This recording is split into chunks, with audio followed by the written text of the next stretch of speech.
இப்போ நம்ம தக்காளி தொக்கு செய்ய போகிறோம். தக்காளி ஒரு 10 to 15 எடுத்துக்கிட்டு கட் பண்ணிக்கோங்க. கட் பண்ணி அந்த மேலே இருக்குல்ல அந்த இது கட் பண்ணி எடுத்து போட்டுருங்க. பீஸாக கட் பண்ணிக்கோங்க, சின்ன சின்ன பீஸாக.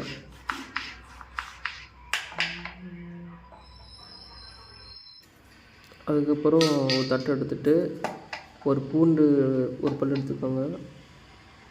அதுக்கப்புறம் 4 பச்சை மிளகாய் எடுத்துக்கோங்க. அதை வந்து கீழாக திரும்ப கீற்றிக்கோங்க. ஒவ்வொரு இதுவும் நல்லா கீற்றிக்கோங்க.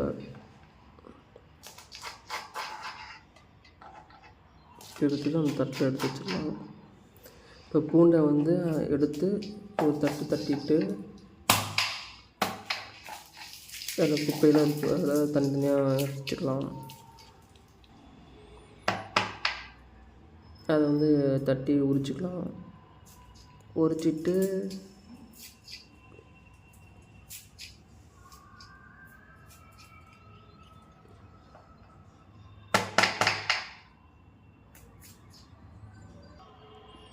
ஆப்ரகடாபரா ஆப்ரகடாபரா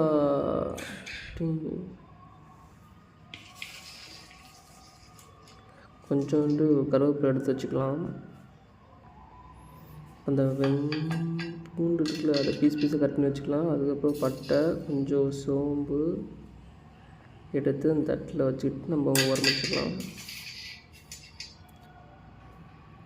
அடுத்தது இப்போ நம்ம வந்து ஒரு 4 வெங்காயத்தை எடுத்து வச்சுக்கலாம் சின்ன சின்னதாக. இப்போ அந்த வெங்காயத்தை நம்ம என்ன பண்ண போகிறோம்னா கட் பண்ண போகிறோம். முன்னாடி பின்னாடி கட் பண்ணிக்கணும். கட் பண்ணிவிட்டு அந்த தோலை ஃபுல்லாக நம்ம எடுத்துடணும். பொறுமையாக எடுத்துக்கணும். குப்பையை நம்ம உரம் போட்டுடலாம். இப்போ வந்து நம்ம வந்து 2 கட் பண்ண போகிறோம். கட் பண்ணிவிட்டு தனியாக எடுத்து வச்சிடணும். அதுக்கப்புறம் அடுப்பு பற்ற வைக்கலாம். ஆன் ஆயிடுச்சு. ஆன் ஆன பிறகு ஒரு கடாயை எடுத்து அடுப்பில் வைப்போம். வச்சுக்கிறப்பறம் நல்லா காயிட்டோம். காஞ்சறப்போ இப்போ ஒரு கொஞ்சம் எண்ணெய் ஊற்றிக்கலாம். கொஞ்சம் அதிகமாக எண்ணெய் ஊற்றுங்க. ஊற்றியாச்சு. இப்போ வந்து நம்ம கடுகு எடுத்துக்கலாம். கடுகு எடுத்துகிட்டு இப்போ உள்ளே போட போகிறோம். கடுகு போட்டாச்சு 1 ஸ்பூனு. அடுத்ததை வந்து உளுந்தம்பருப்பு, அப்புறம் வந்து கடலைப்பருப்பு எடுத்து நம்ம உள்ளே போட்டு அது பொரிச்சு வரட்டும். அதுக்கப்புறம்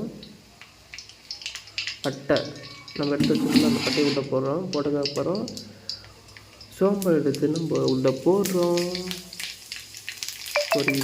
பொரிஞ்சுக்கிறப்புறம் கட் பண்ண பச்சை மிளகாய் எடுத்து உள்ளே போடுறோம்.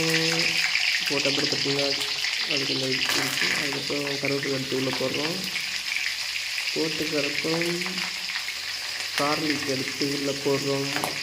போட்டுட்டு அதை இப்போ நம்ம என்ன பண்ண போகிறோம்னா கொஞ்சம் நேரம் இப்போ வணக்க போகிறோம். நல்லா வணங்கட்டும்.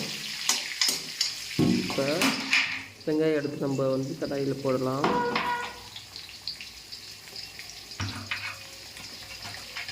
போட்டுட்டு நம்ம கொஞ்சம் நேரம் அதை வணக்க போகிறோம். வணக்கின அப்புறம் இப்போ நம்ம தக்காளி எடுத்து உள்ளே போட போகிறோம். தக்காளியை போட்டாச்சு. இப்போ நம்ம வணக்க போகிறோம். அப்போ கொஞ்சம் உப்பு போட்டால் நல்லா வாங்கும்.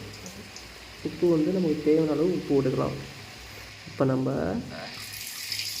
நம்ம 1 ஸ்பூன் மஞ்சள் தூள் எடுத்து போடுறோம். அடுத்தது வரமிளகாய் தூளை எடுத்து நம்ம போடுறோம். அது வந்து உங்கள் இஷ்டம் தான், தேவையான அளவுக்கு போட்டுக்கலாம். போட்டு இப்போ 2 நம்ம நல்லா வணக்கணும்.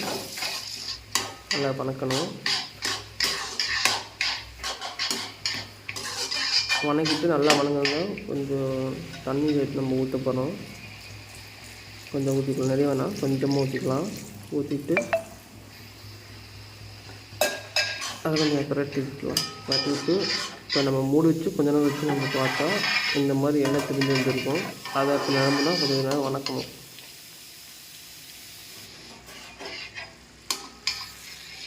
நல்லா இந்த மாதிரி வணக்கிக்கணும்.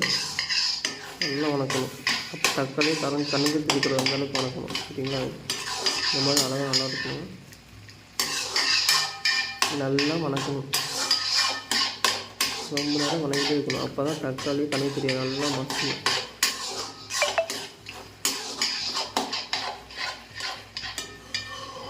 பாருங்க எப்படி இருக்குது, பார்க்கவே நல்லா ருசியாக இருக்குதுப்பா.